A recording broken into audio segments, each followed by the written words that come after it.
The sun hung low over the Colorado plains as Preston Dalton rode into Loveland with his 5-year-old son. Ellie slumped silently against his chest. 8 months had passed since typhoid fever had taken Margaret, and not a single word had escaped the boy's lips since the day they'd lowered her pine box into the unforgiving earth. The doctor in Denver had called it trauma-induced mutism with a solemn shake of his head, suggesting only time might heal what medicine could not. Preston had tried everything else: patience, pleading, even prayer, but the boy remained locked in a silence as vast as the western sky.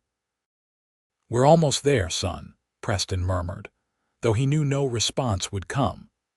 The boy's small fingers gripped the saddle horn with white-knuckled determination, his eyes fixed on some distant point only he could see. Loveland was supposed to be their fresh start. After selling their failing ranch near Boulder, Preston had secured work as foreman at the Crawford cattle operation just outside town. They needed the money, and more importantly, they needed to escape the ghost of Margaret that haunted every corner of their old home. The main street bustled with activity unusual for a Tuesday afternoon. Wagons lined the thoroughfare, and townspeople gathered in clusters, their voices carrying on the breeze. As Preston guided his horse toward the boarding house where they'd arranged lodging, he noticed a weathered sign announcing, "Schoolteacher position open, inquire within." "Looks like we picked an interesting day to arrive," Preston said, mostly to himself as he dismounted and lifted Ellie down. The boy's boots had barely touched the dirt when the boarding house door swung open and a woman emerged, her arms full of books that threatened to topple. "Oh," she exclaimed as one volume slipped free, landing with a thud at Preston's feet. He stooped to retrieve it. "Allow me, madam." "Thank you, kindly." When she looked up, Preston found himself staring into eyes the color of summer sage. Her chestnut hair was pinned neatly beneath a modest bonnet, though several rebellious tendrils had escaped to frame a face that seemed both gentle and determined. "I'm Katherine Holloway." "You must be Mr. Dalton, Preston," he corrected automatically, then cleared his throat. "And this is my son, Ellie." Katherine's smile brightened as she crouched to the boy's level. "Hello, Ellie. It's wonderful to meet you." When the child only stared at her with solemn eyes, she didn't press for a response, rising instead to address Preston. "Mrs. Winters told me you'd be arriving today. She's prepared your rooms, but she's currently at the town meeting." "Town meeting," Katherine gestured toward the gathering crowd. "Discussing the school situation. Our previous teacher, Mrs. Bennett, eloped with a cattle buyer from Cheyenne." A hint of amusement colored her words. "Quite the scandal for Loveland." "And you're applying for the position," Preston guessed, noting the books in her arms.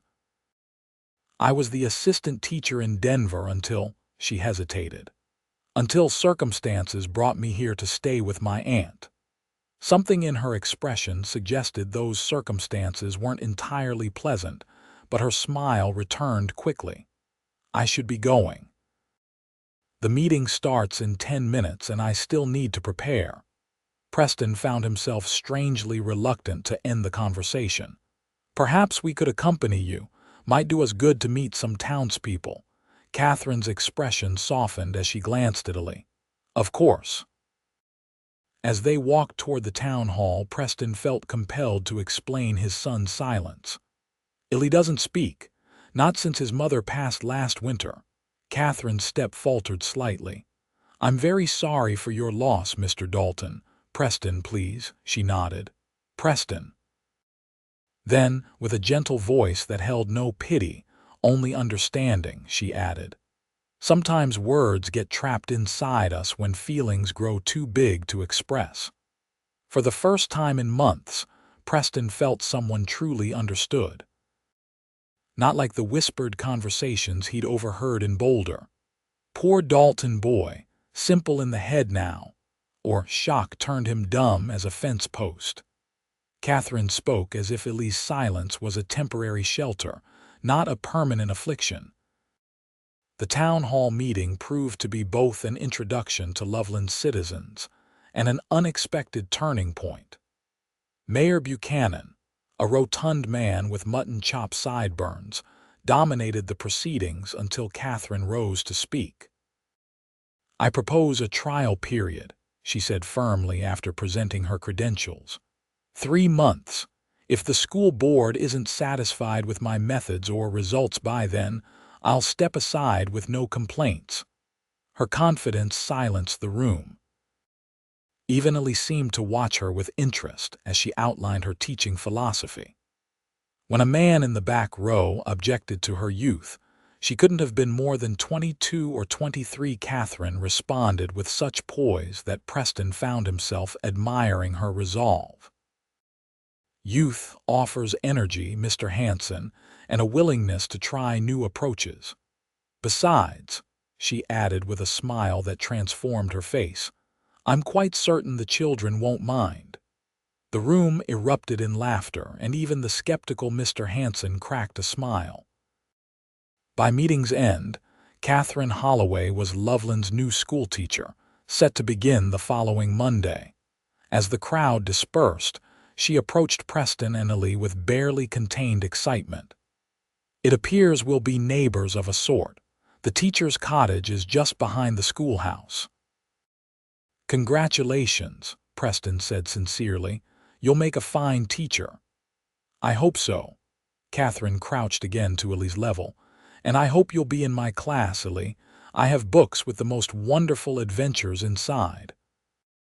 The boy regarded her solemnly, but Preston noticed his son's hand relax its grip on his trouser leg, the smallest of signs, but enough to kindle something he'd nearly forgotten: hope. That night, in their sparse boarding-house room, Preston attempted their bedtime ritual. Ever since Margaret's death, he tried to maintain some semblance of normalcy, including reading to Ellie before sleep. But without Margaret's gentle voice singing the boy's favorite lullabies, bedtime had become a painful reminder of absence. How about the adventures of Daniel Boone? Preston suggested, producing the worn book that had once captivated his son. Ellie climbed into bed without expression, his eyes vacant as Preston read aloud. After 15 minutes, Preston closed the book with a sigh. "Good night, son," he whispered, pressing a kiss to the boy's forehead. As he moved to extinguish the lamp, a soft knock sounded at their door. Katherine stood in the hallway, a steaming mug in her hands. "Mrs. Winters thought you might like some tea," she explained. "Its chamomile helps with sleep after a long journey." "That's very kind, thank you." Preston accepted the mug, noticing Ellie watching from his bed. Katherine smiled at the boy. "Trouble sleeping. That happens to me sometimes too." She stepped tentatively into the room. "When I can't sleep, my mother always used to sing to me." Preston felt a pang at the mention of singing Margaret's nightly ritual that had vanished with her. "That's kind, but would you mind if I sang something soft?" Katherine asked, her question directed at Ellie rather than Preston. "Just one little song." The boy didn't respond, but he didn't turn away either. Preston nodded his permission, and Katherine moved to sit on the edge of Ellie's bed. "This is a song my mother taught me," she said softly. "It's about the stars watching over us while we sleep." Her voice, when it emerged, was clear and sweet without being showy, a gentle, unpretentious melody that filled the small room with unexpected warmth. "Starlight, star bright, first star I see tonight, watch over me till morning light, keep me safe till dawn so bright." The simple lullaby continued, Katherine's voice weaving a spell of comfort around them. Preston found himself transfixed, not just by the beauty of her singing but by Ellie's reaction. The boy's eyes remained fixed on Katherine's face, wider and more alert than Preston had seen in months. When she finished, the silence felt different, expectant rather than empty. "Thank you," Preston said quietly, his voice rough with emotion. Katherine rose, smoothing her skirt. "Good night, Ellie." "Good night, Preston." After she left, Preston sat beside his son, who seemed unusually awake. "She sings pretty, doesn't she?" he ventured, not expecting a response. When none came, he sighed and moved to his own bed. Just as he was drifting off, a sound so faint he thought he'd imagined it reached his ears. Again. Preston bolted upright, staring at his son. "Illy, did you speak, son?" The boy's face remained impassive, but his lips parted slightly. "Sing." Again. Preston's throat constricted with emotion as he gathered his boy into his arms. "You spoke, you spoke." Tears streamed down his weathered cheeks as he held his son, rocking slightly. "Oh, Illy. I've missed your voice so much." "Want her to sing again?" Illy whispered, his voice rusty from disuse. Preston nodded, unable to form words past the lump in his throat. "Tomorrow," he promised. "We'll ask her tomorrow." The next morning brought clear skies and the first tentative conversations from Illy in 8 months. His words were few and halting, but to Preston, each one was miraculous. After a simple breakfast at the boarding house, they set out to find Katherine. Mrs. Winters, the boarding house proprietor, directed them to the schoolhouse. "Miss Holloway's been there since dawn, getting everything in order for Monday," she explained, her curious gaze lingering on Illy. "Your boy seems brighter today, Mr. Dalton." "Yes, madam, he certainly is." They found Katherine exactly where Mrs. Winters had indicated, standing on a ladder in the one-room schoolhouse, hanging a map of the United States. Sunlight streamed through the freshly cleaned windows, highlighting the copper glints in her hair. "Need a taller assistant." Preston called from the doorway. Katherine turned, her face lighting with surprise and pleasure. "Good morning." She descended the ladder with careful steps. "I didn't expect to see you two today." Before Preston could explain their visit, Illy stepped forward. "You sing again?" he asked in his small, unused voice. Katherine froze, her eyes widening as they flicked from Illy to Preston. "He spoke," Preston confirmed, his voice thick. "Last night after you left. First words in 8 months. Understanding dawned on Katherine's face. She knelt before Illy, her expression warm. "I would love to sing for you again, Illy. Would you like to help me finish setting up the schoolroom first? Then we can have a proper singing time." The boy nodded solemnly. For the next hour they worked together, transforming the dusty schoolhouse. Preston mended a broken desk while Katherine organized books, and Illy carefully placed chalk at each desk. Watching his son follow Katherine's gentle instructions with focused attention, Preston felt something shift inside him, as if a weight he'd carried for months had suddenly lightened. When the work was done, Katherine sat on the steps of the schoolhouse with Illy beside her. "What song would you like to hear?" Illy looked up at her with those solemn eyes. "The Star one." As Katherine began to sing, Preston leaned against the doorframe, watching his son's face soften. The boy's expression as he listened to the lullaby was the closest thing to peace Preston had seen since before Margaret fell ill. When the song ended, Illy surprised them both by asking, "Another?" Katherine smiled. "Of course." She began a folk song about a brave pony crossing the mountains. By the third verse, Illy was leaning against her arm, his eyes half closed in contentment. "My mama sang," he said suddenly when the song ended. Preston's heart clenched. It was the first time Illy had mentioned Margaret since her death. Katherine's response was perfectly pitched, neither dismissing the boy's pain nor dwelling on it. "I bet she sang beautifully. Would you like to learn a song to remember her by?" Illy nodded.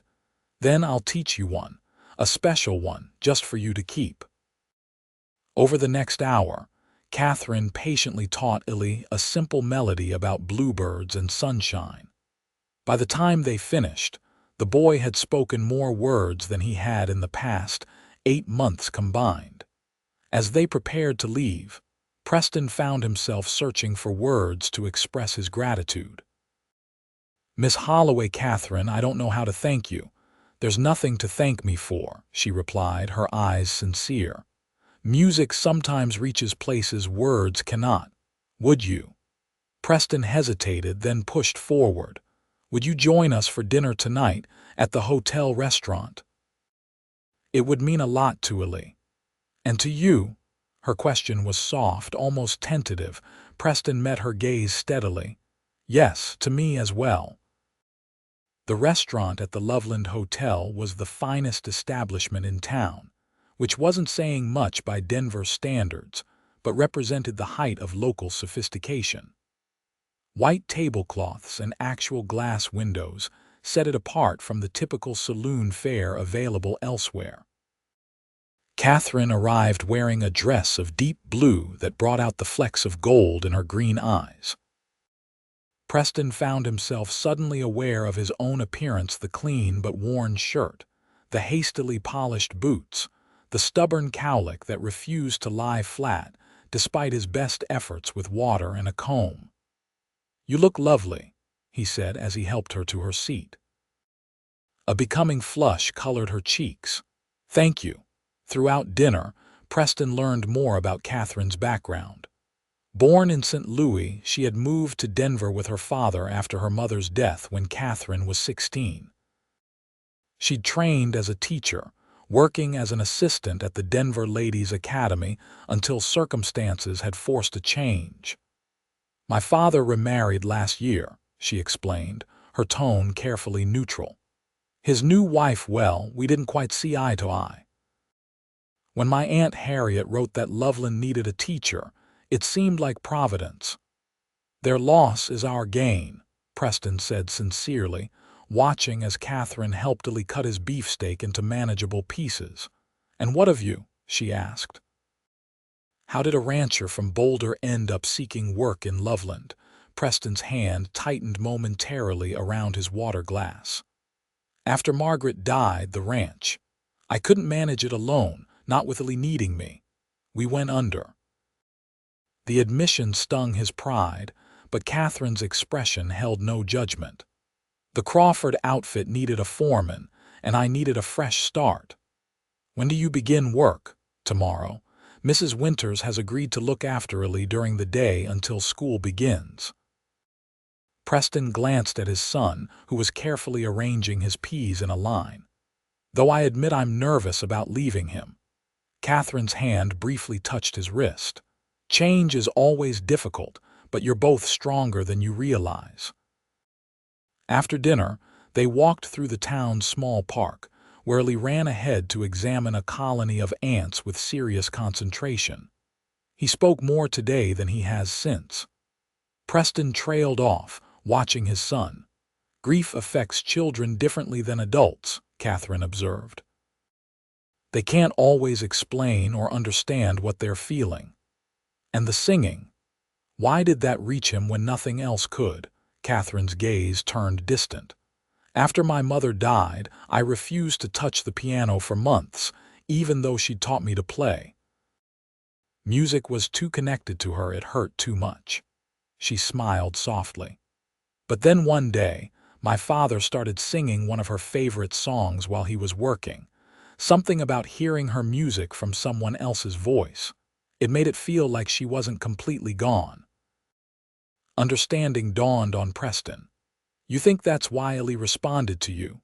Perhaps. Your singing voice might have reminded him too much of what he'd lost. Mine was new safe." They walked in companionable silence for a moment before Katherine spoke again. "Would it be all right if I continued singing to him? Maybe a few evenings a week." "You do that, of course." Her sincerity was unmistakable. "Ellie is a special boy." As they approached the boarding house, Preston found himself reluctant for the evening to end. "Katherine," he began, then hesitated. "I know we've only just met, but what you've done for Ellie for us, I can't express what it means." In the lantern light, her eyes shimmered with emotion. "Helping Ellie speaks to me too, Preston. I know what it's like to lose someone you love, to feel like words aren't enough." He walked her to her aunt's house, just 3 doors down from the boarding house. On the porch, with Ellie already half asleep in his arms, Preston managed an awkward bow. "Good night, Miss Holloway." "Katherine," she corrected with a smile. "After all we've shared today, I think we're past formalities." "Katherine," he repeated, liking the way her name felt on his tongue. "Thank you for a lovely evening." As promised, Katherine began visiting several evenings each week to sing to Ellie before bedtime. The ritual quickly became the highlight of their days. Though Ellie remained quiet around others, with Katherine he gradually opened up, asking questions about the songs and occasionally offering observations of his own. Preston, meanwhile, threw himself into his new position at the Crawford Ranch. The work was demanding but familiar, and Jebediah Crawford proved to be a fair employer who valued Preston's experience with cattle. The routine of physical labor helped ease some of the grief Preston still carried, though Margaret's absence remained a constant ache beneath his breastbone. By the time school began in early September, Ellie was speaking regularly to both Preston and Katherine, though he remained shy around others. The night before his first day of school, anxiety made the boy restless. "What if the other children laugh at me?" he whispered as Preston tucked him in. "They won't, son." "But what if they do?" Preston considered his answer carefully. "Then you remember that you're Ellie Dalton and you're brave and smart and stronger than you know. Miss Katherine says that too. She's a wise woman." Ellie's small face grew serious. "Do you like her, Pa?" The question caught Preston off guard. "Of course I do. She's been very kind to us." "No, I mean, do you like her?" The emphasis made his meaning clear even to a 5-year-old's understanding of adult relationships. Preston felt heat climb his neck. "That's a complicated question, son." "Why?" "Mama's in heaven now. She told me angels don't get jealous." A lump formed in Preston's throat. "When did she tell you that?" "When she was sick. She said if you found someone to love after she went to heaven, I should be happy for you." Preston blinked rapidly, fighting back unexpected tears. "Your mama was very wise, too." Ellie yawned widely. "So do you like Miss Katherine?" "I think," Preston said carefully, "that Miss Katherine is a special person who has helped us both very much. Beyond that, well, some things take time to figure out." Ellie seemed satisfied with this answer, his eyelids growing heavy. "Will you ask her to sing to me tomorrow, too, after school?" "We'll see, son. Now sleep." The next morning brought chaos as Preston tried to prepare Ellie for his first day while simultaneously getting ready for work himself. They were running late when they arrived at the schoolhouse, where other children and parents were already gathering. "You're here." Katherine's warm greeting eased some of Preston's tension. She wore a neat blue dress, her hair pinned back more formally than usual, though those same rebellious tendrils framed her face. "Ellie, would you like to help me ring the school bell?" The boy's nervousness visibly receded at this important task. As Katherine led him to the bell rope, Preston called after them, "I'll be by to collect him at 3. Katherine nodded, then bent to whisper something in Ellie's ear that made him smile. Preston watched them for a moment before reluctantly heading to the Crawford Ranch, his thoughts divided between the tasks awaiting him and concern for his son's first day. The hours dragged until Preston could reasonably leave to collect Ellie. When he arrived at the schoolhouse, children were streaming out into the afternoon sunshine, their energy undiminished by hours of lessons. He scanned the crowd anxiously until he spotted Ellie deep in conversation with a red-headed boy near the steps. Katherine noticed Preston's arrival and approached with a smile. "He did wonderfully," she reported. "Quiet at first, but he answered when called upon and even volunteered to help distribute the readers." Relief washed through Preston. "No problems then?" "None worth mentioning." Something in her tone gave him pause. "What happened?" Katherine sighed. Two of the older boys made some comments during lunch. I addressed it immediately. Preston's protective instincts flared. What kind of comments? The usual childish cruelty about Ellie not speaking for so long. But, she added quickly, seeing his expression darken, Timothy Baker, the boy Ellie's talking with now, stood up for him. Said his own little brother didn't talk until he was 3 and now won't stop chattering. Preston watched as Ellie nodded seriously at whatever Timothy was explaining. He's made a friend. It appears so. Katherine's smile returned. Children are remarkably resilient, Preston, more than we give them credit for. As September rolled into October, their lives settled into a comfortable rhythm. Ellie attended school during the day while Preston worked at the Crawford Ranch. 3 or 4 evenings a week, Katherine would join them for dinner or stop by afterward to sing Ellie to sleep. These visits gradually extended beyond the bedtime ritual, with Katherine often staying to talk with Preston after Ellie drifted off. Their conversations ranged widely from books they'd read to childhood memories, to deeper discussions of loss and recovery. Preston found himself sharing thoughts he'd never voiced aloud before, about his fears for Ellie's future, his guilt over failing to save the ranch Margaret had loved, and the loneliness that sometimes threatened to overwhelm him. Katherine listened without judgment, occasionally offering insights from her own experiences, but never presuming to have all the answers. In return, she gradually revealed more of her own story, her complicated relationship with her father, her thwarted dreams of attending university back east, and her determination to create a meaningful life on her own terms. I never intended to stay in Loveland permanently, she admitted one evening as they sat on the boarding house porch watching the sunset paint the sky in shades of orange and pink. I thought it would be a temporary position until something better came along. And now? Preston asked, aware that her answer mattered to him more than it should. Katherine's gaze remained on the horizon. Now I'm not so certain. There's something to be said for putting down roots. The air between them seemed to thicken with unspoken possibilities. Preston found himself studying the curve of her cheek, the way the fading light burnished her hair to copper. When she turned and caught him looking, neither spoke for a long moment. I should go, Katherine said finally, her voice softer than usual. It's getting late. Preston walked her to her aunt's house as had become their custom. At the gate, she paused. The Harvest Festival is next weekend, so I've heard. Will you and Ellie attend? I hadn't given it much thought, Preston admitted. Between work and caring for Ellie, social events had been the furthest thing from his mind. The school children are performing songs, Katherine explained. Ellie has been practicing with the others. I thought perhaps afterward. She hesitated. That is, I wondered if you might like to attend the dance that follows. Preston's heart gave a peculiar lurch. Are you asking me to escort you to the dance, Miss Holloway? A smile played at the corners of her mouth. I believe I am, Mr. Dalton. Then I accept. The words came easily, though a part of him wondered if he was ready for what they implied.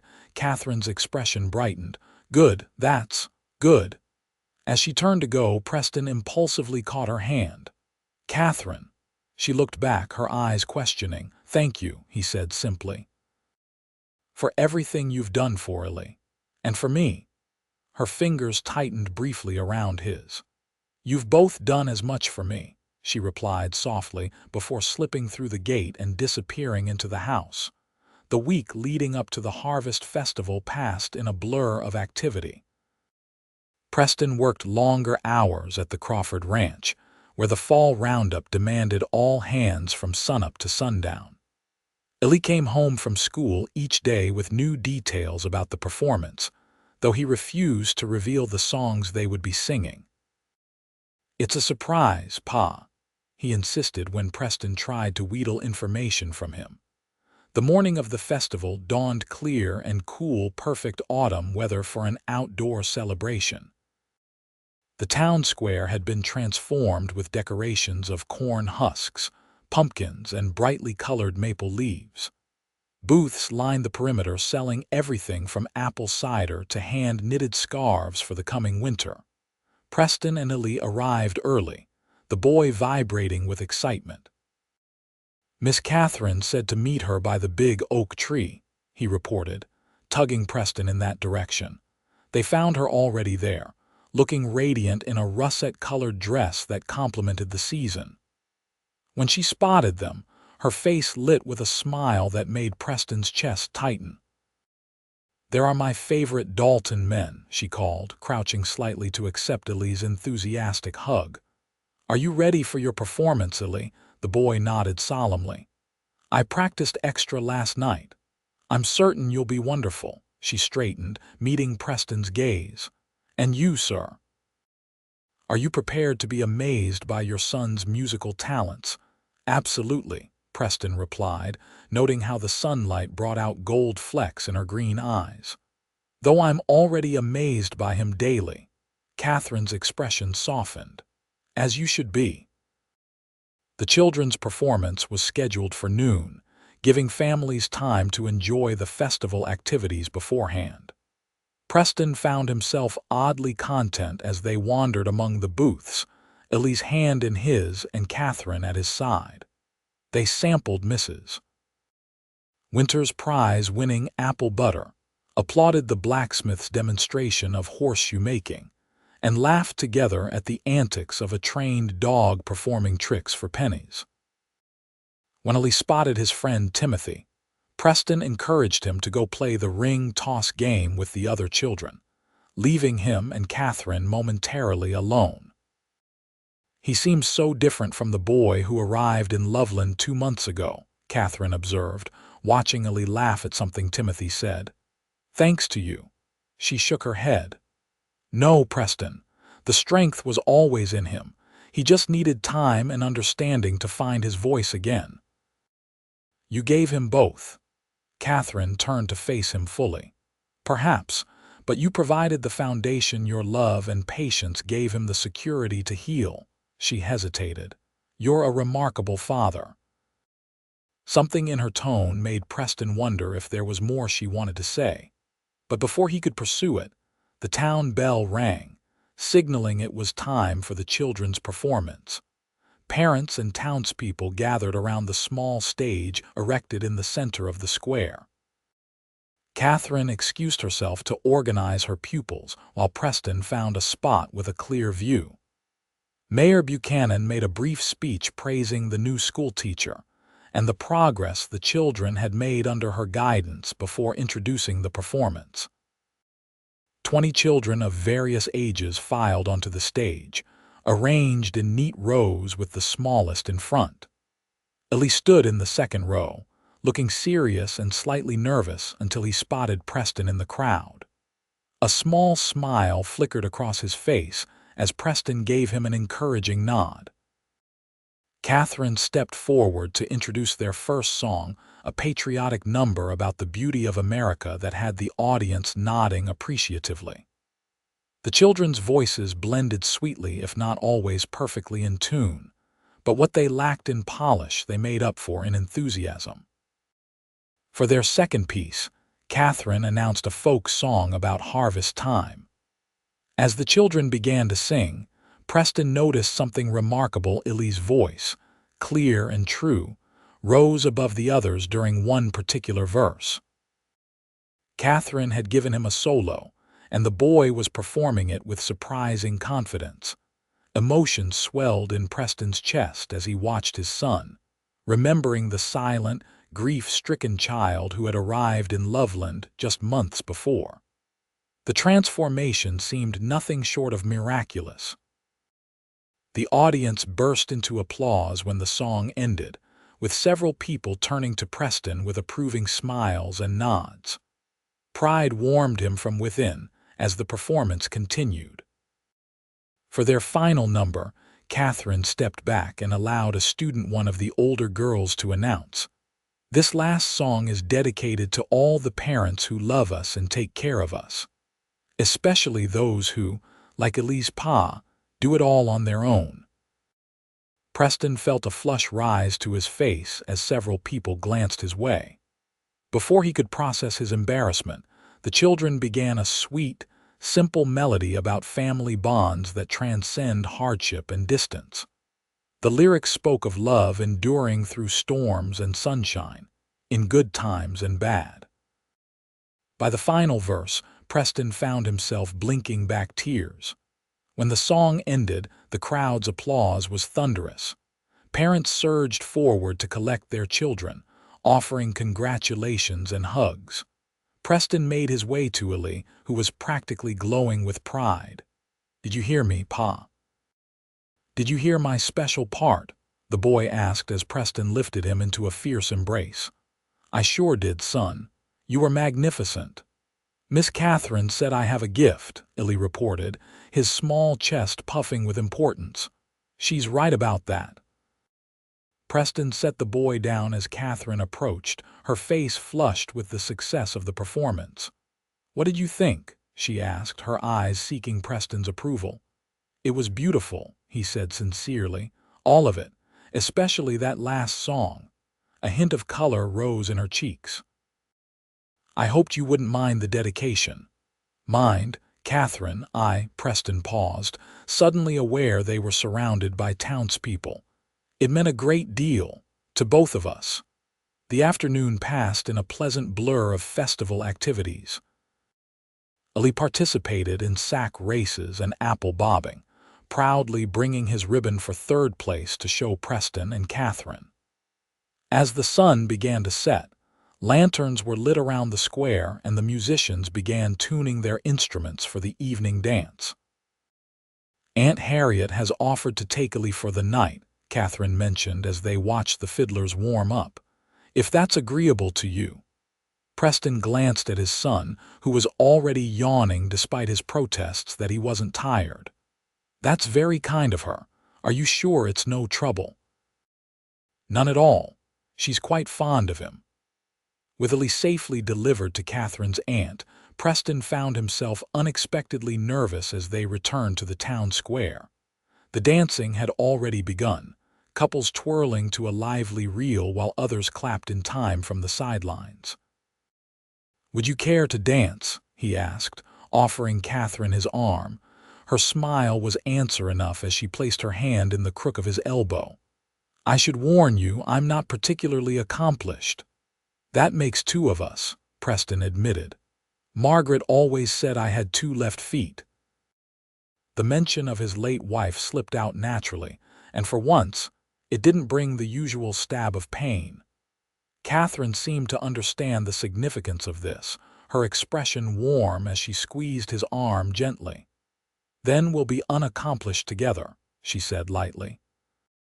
Their first dance was indeed somewhat awkward, with a few missed steps and near collisions, but by the second, they had found their rhythm. Katherine moved with natural grace despite her protests, and Preston discovered that following the music came more easily than he remembered.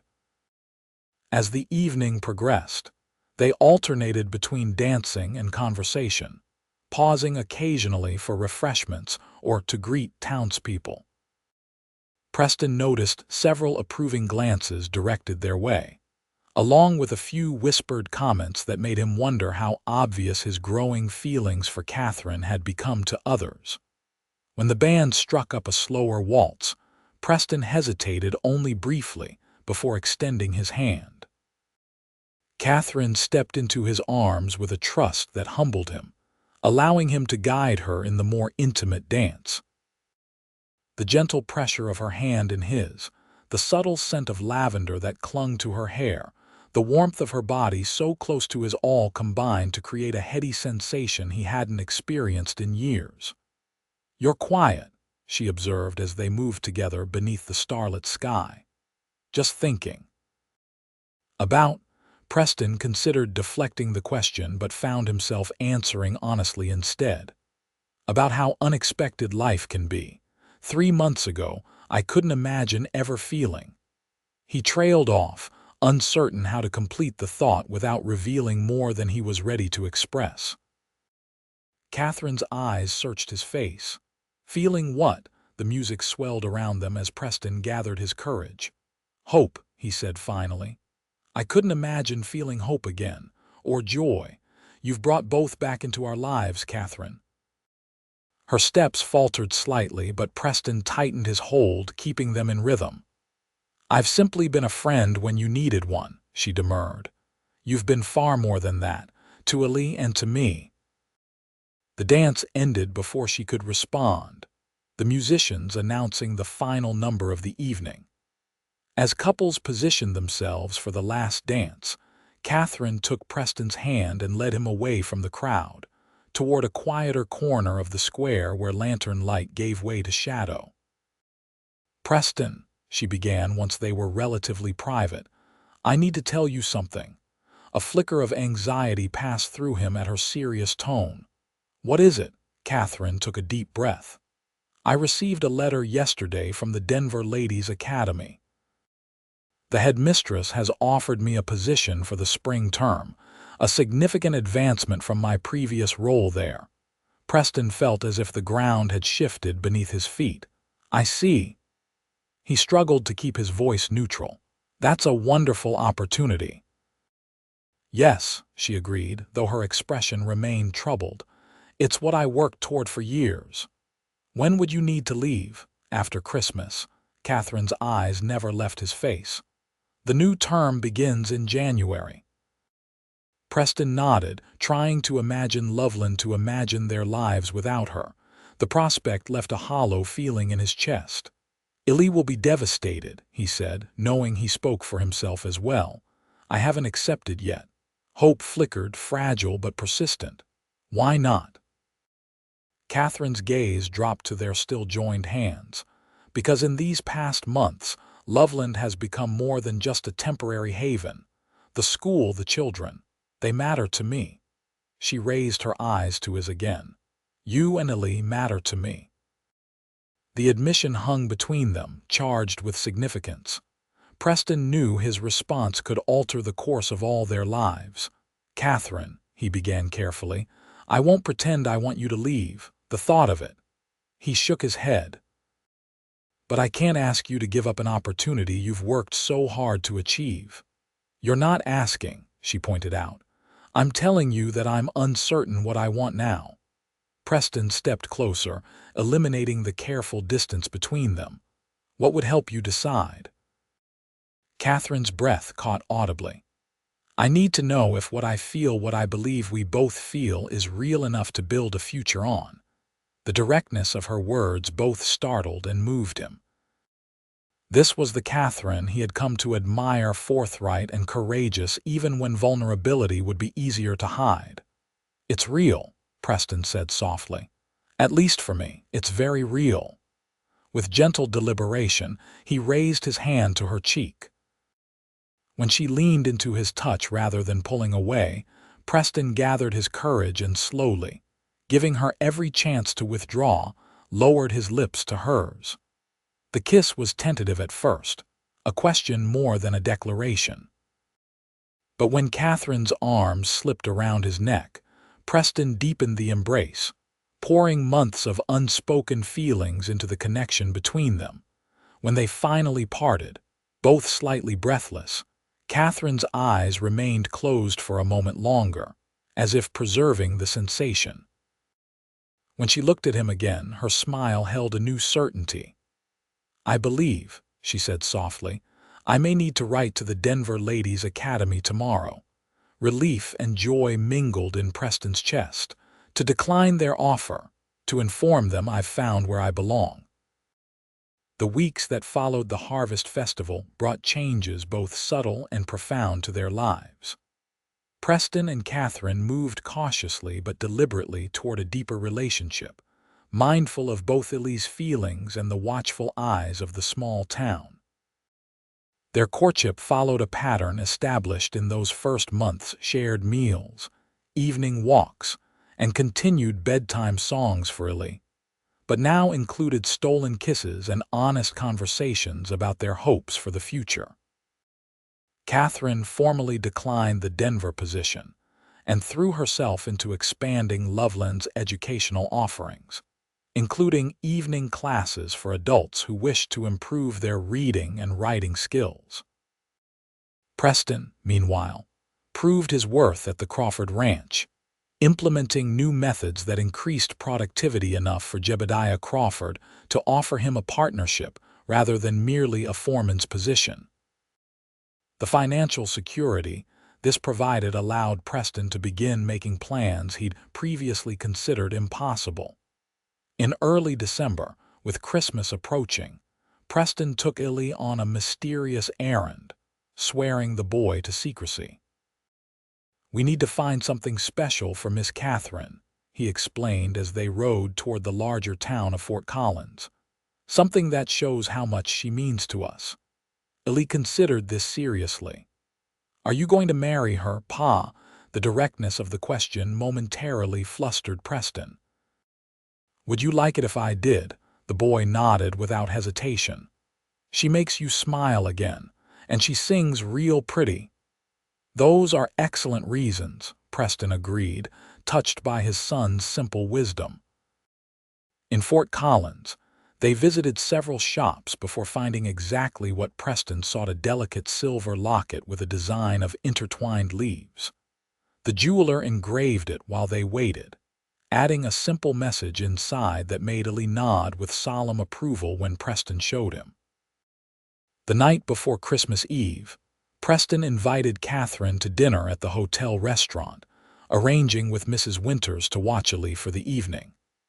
When Katherine arrived, wearing a new green dress that brought out the color of her eyes, Preston momentarily lost the ability to speak. "You look beautiful," he managed finally. A becoming blush colored her cheeks. "Thank you.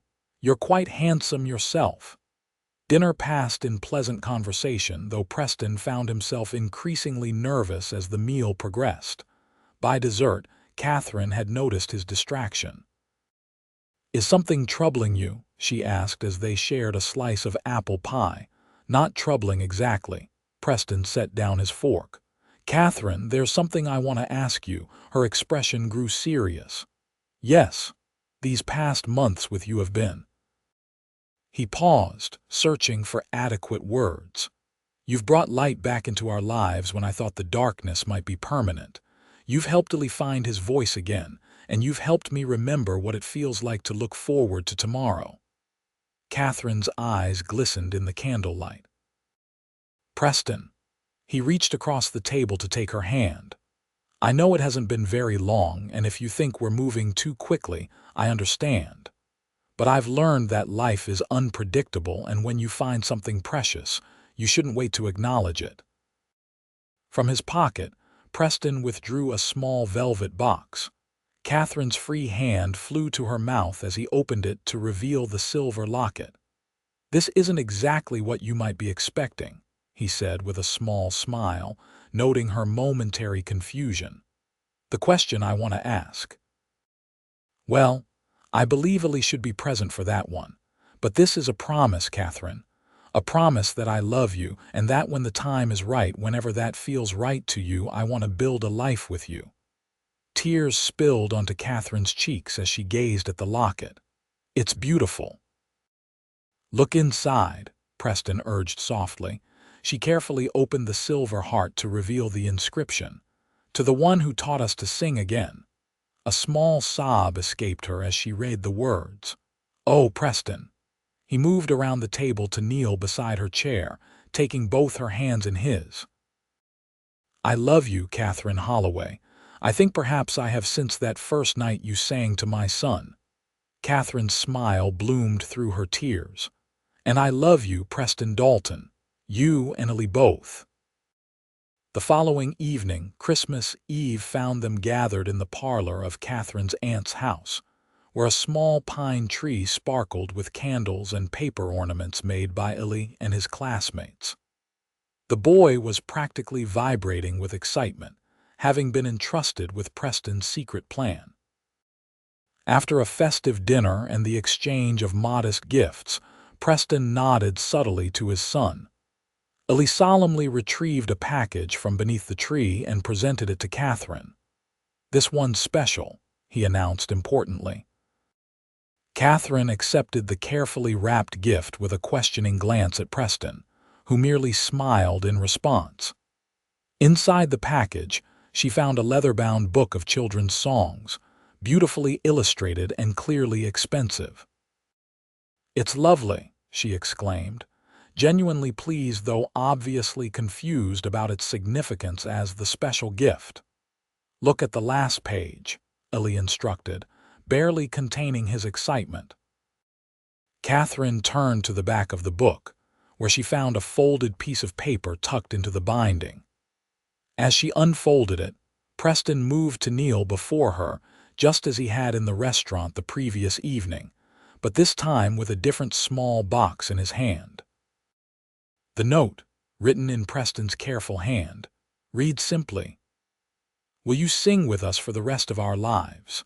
As Katherine looked up from the paper, Preston opened the box to reveal a simple but elegant ring, a band of gold supporting a small but perfect diamond that caught the candlelight. "Katherine Holloway," he said, his voice steady despite the pounding of his heart, "will you marry me and be a mother to Ellie?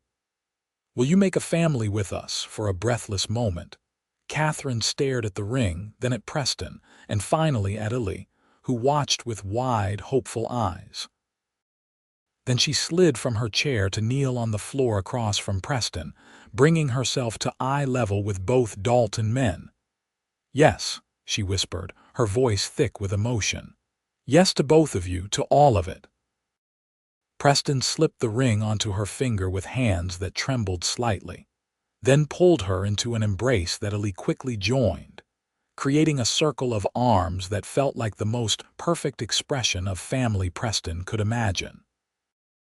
Later, after Ellie had finally succumbed to sleep, despite his determination to stay awake for the most important Christmas Eve ever, Preston and Katherine sat before the fire, her head resting on his shoulder as they spoke quietly of plans and possibilities. "We should wait until spring," Katherine suggested. "Give Ellie time to adjust to the idea." Preston nodded, his fingers playing absently with a strand of her hair. "April, perhaps, when the wildflowers bloom along the river. April sounds perfect." She lifted her head to look at him, her expression suddenly mischievous. "Though it means you'll have to endure Mrs. Winter's matchmaking for several more months. I believe she's already planning the wedding breakfast." Preston chuckled. "Small towns, no secrets." "None," Katherine agreed, settling back against him. After a moment of companionable silence, she asked, "Will we stay in Loveland, with your new partnership at the Crawford Ranch?" "I think so, at least for now." Preston gazed into the dying fire. "I've been thinking about buying land again, eventually. Not as much as before, just enough for a proper home with a garden for you, some horses for Ellie to learn riding properly."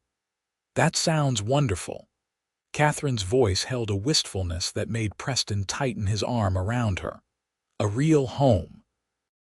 "You miss having roots," he observed, remembering their conversations about her years of moving between boarding houses and rented rooms after her mother's death. "I do, but it's not just the place that makes a home." She turned to face him fully. "It's the people you share it with." Preston kissed her then, a gentle affirmation of promises made and a future imagined together. When they parted, Katherine's eyes remained closed for a moment, her expression one of perfect contentment. "Merry Christmas, Preston," she whispered. "Merry Christmas, my love." April arrived in a riot of color, the Colorado plains transformed by wildflowers and new growth. The day Preston and Katherine chose for their wedding dawned clear and mild, with just enough breeze to carry the scent of blossoms through Loveland streets.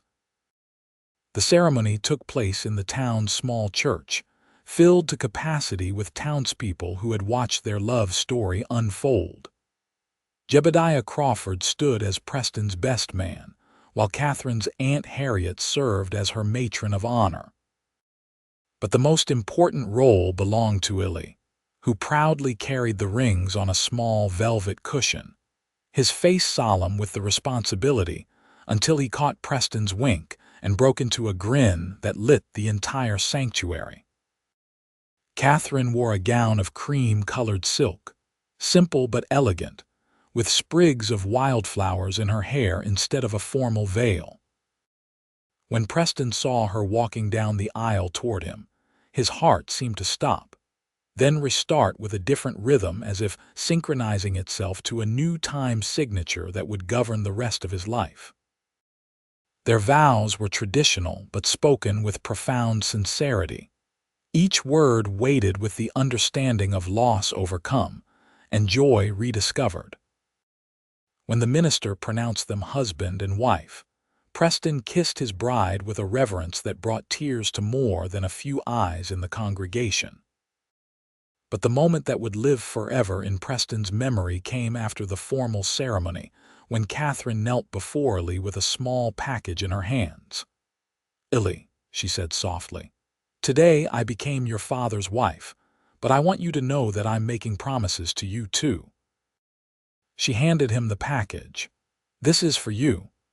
The boy carefully unwrapped the gift to reveal a small wooden box, intricately carved with musical notes. When he opened it, a melody began to play, the same lullaby Katherine had first sung to him that night in the boarding house, the song that had broken his silence. "Whenever you open this," Katherine told him, "you can hear our special song, even if I'm not there to sing it.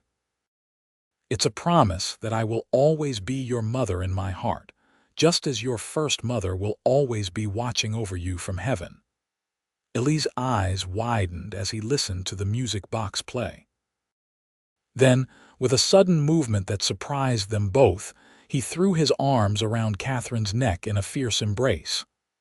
"I love you, Mama Katherine," he whispered loudly enough for Preston to hear. Katherine's eyes met Preston's over the boy's shoulder, both of them blinking back tears as the music box continued its gentle melody, the first notes of their life as a family.